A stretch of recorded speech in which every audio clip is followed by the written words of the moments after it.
One day I looked at a small brewery, the F&M Schaefer Brewing Company. I'll never forget looking at the balance sheet and noticing that the book value of the company was $40 million higher than the current market cap, with $40 million in intangible assets. I said to my colleague, "It looks cheap.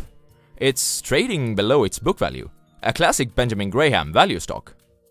My colleague said, "Look closer." I looked at the financial statements, but they didn't reveal where these intangible assets came from, so I decided to call Schaefer's treasurer and ask.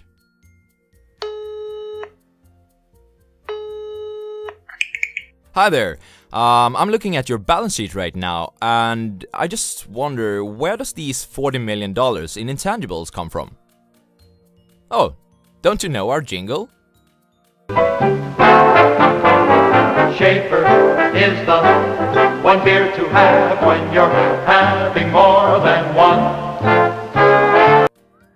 That was my first analysis of an intangible asset, and of course it was way overstated. Let's just say that I didn't end up buying the company. I wonder how many of today's jingles are carried on company balance sheets. Takeaway number 1. Understanding the income statement and the balance sheet. To appreciate the rest of this summary, it's important to be aware of the basics of what an income statement and a balance sheet are. Explaining every item on these two statements wouldn't make a good top 5 list though, so I'll just give a quick introduction here, and then we'll get on with the real juicy stuff. The income statement.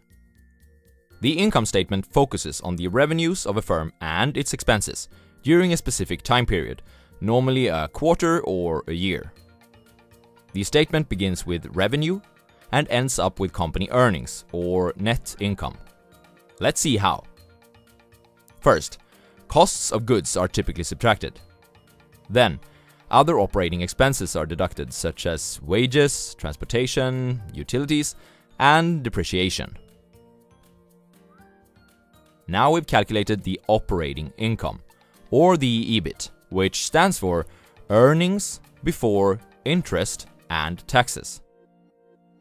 If we remove interest payments on debt and let the government have their slice of the cake, and we remove the before because now it's after, we end up with earnings or net income.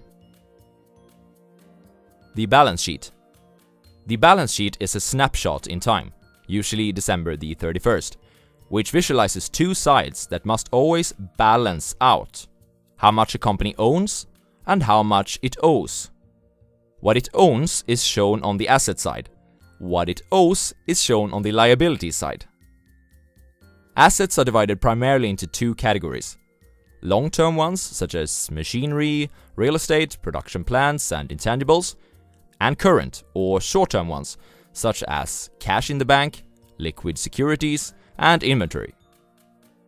The liability side is divided into primarily three parts: the long-term liabilities, the current liabilities, and the shareholders' equity, money that belongs to you as the stock owner. Wait, what? Why is money that belongs to me listed on the liability side? Yes, this is kind of confusing, but it should be seen from the company's perspective. The shareholders' equity is what the company owes to you as a shareholder. Favorably, it could also be viewed as the difference between assets and liabilities. So essentially, assets equals to liabilities, including shareholders' equity, really means assets minus liabilities equals to shareholders' interest. Your local accountant may think that this is pure technicalities, but it's the most useful way to view it as an investor. Takeaway number 2. Industry specifics. From these two statements, there are many useful indicators that you can calculate, numbers that will help you in your fundamental analysis of a company. However, these numbers typically vary from one industry to the other. Let's have a look at 3 commonly used indicators. The net margin. This indicator can be calculated by taking the net income of a company and dividing it by the revenue. Basically, it tells you how much money that's left for potential reinvestments in the firm or for distribution to shareholders per earned dollar in the firm, even though that's a slight simplification. The net margin is highly dependent on the specific industry of the stock. For instance, a 5% margin would be considered terrible for a health technology firm, while it might be a great result for a distribution service firm. The current ratio. By dividing current assets with current liabilities, we get the current ratio. This is an indicator of whether the company will be able to pay its short-term obligations or not. The number better be higher than 1, especially if the company is struggling with profits, or else it will soon have to sell off long-term assets, borrow more money, or ask investors for more capital. Benjamin Graham suggests that the ratio should be higher than 2, but once again, this depends on the industry. For example, a construction company might be fine with a number slightly below 1 if they have recurring profits and a small inventory. On the other hand, a manufacturing company at a number below 1 could be in a bad position, particularly if its inventory isn't liquid. The PB ratio. The PB, or price to book ratio, can be calculated by dividing the market cap of the company with the total value of its balance sheet, which is equal to the sum of either the left-hand or right-hand side. Once again, highly dependent on industry. A money bank may have a huge balance sheet and therefore a low PB ratio, while a consulting firm is in the opposite situation. As we learned from the story in the introduction, sometimes the balance sheet of a company is inflated, and this can cause problems for the stock investor. Next, we shall see why. Takeaway number 3. Watered stocks. In the introduction, the jingle of Schaefer was mentioned, and the fact that the company had entered this in the books as an asset on the balance sheet worth $40 million was, well, highlighted and questioned. Stocks such as Schaefer are referred to as watered stocks because of their tendency to overstate values in the financial statements, perhaps especially in the balance sheet. Stock watering originally was a method to increase the weight of livestock before a sale. Cattle was tricked into bloating itself with water before being weighed during the transaction. For stocks traded in the security markets, this is so common that Benjamin Graham says that little to no importance at all should be given to the part of assets on the balance sheet that are referred to as intangibles. It's the income statement that reveals the real value of assets, not their arbitrary figures in the balance sheet. Inflated numbers in the balance sheet may cause problems in the future for the investor, as the company might be forced to write down the value of these inflated assets. This results in higher depreciations, which affects the net income of the company negatively.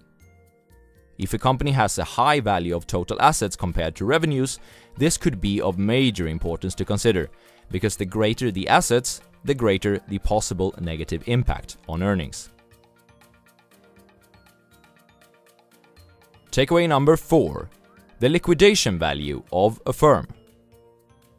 Value investing strives to identify stocks that are priced lower than their intrinsic value, something that Benjamin Graham discusses in his The Intelligent Investor, link in the description. The intrinsic value is calculated by using fundamental analysis, and one method that Ben Graham is famous for in this regard is the book value approach. If a firm was to sell off all its assets today, and using that to repay liabilities, the remaining cash is referred to as book value. Although it's quite uncommon to see in today's market, a stock with a book value which exceeds its current market cap is a very interesting opportunity. In such a situation, shareholders are left with options. The downside of investing in the stock is limited, as the shareholders can decide to liquidate the entire business. At the same time, there's still a huge potential upside if the company manages to improve its business. A word of caution is required though. As mentioned in the previous takeaway, assets of a company can be watered. Here are 3 rules of thumb to have in mind when investing using the book value approach. Current assets are typically valued at fairer prices than fixed ones. The company is in a bad bargaining position in the event of a liquidation, so assets should probably be valued lower than market value. The characteristics of the assets must also be considered.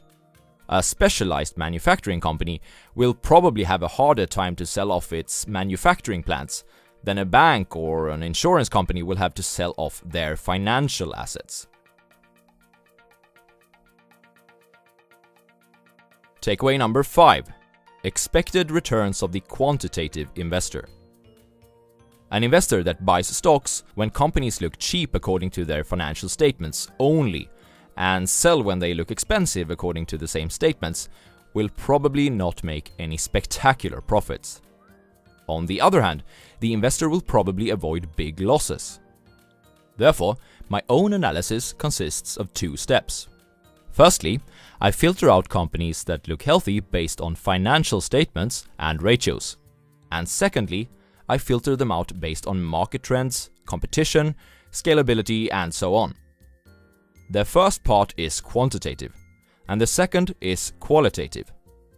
The second part is way more time consuming, but this is also the one that can turn an average stock market return into a spectacular one.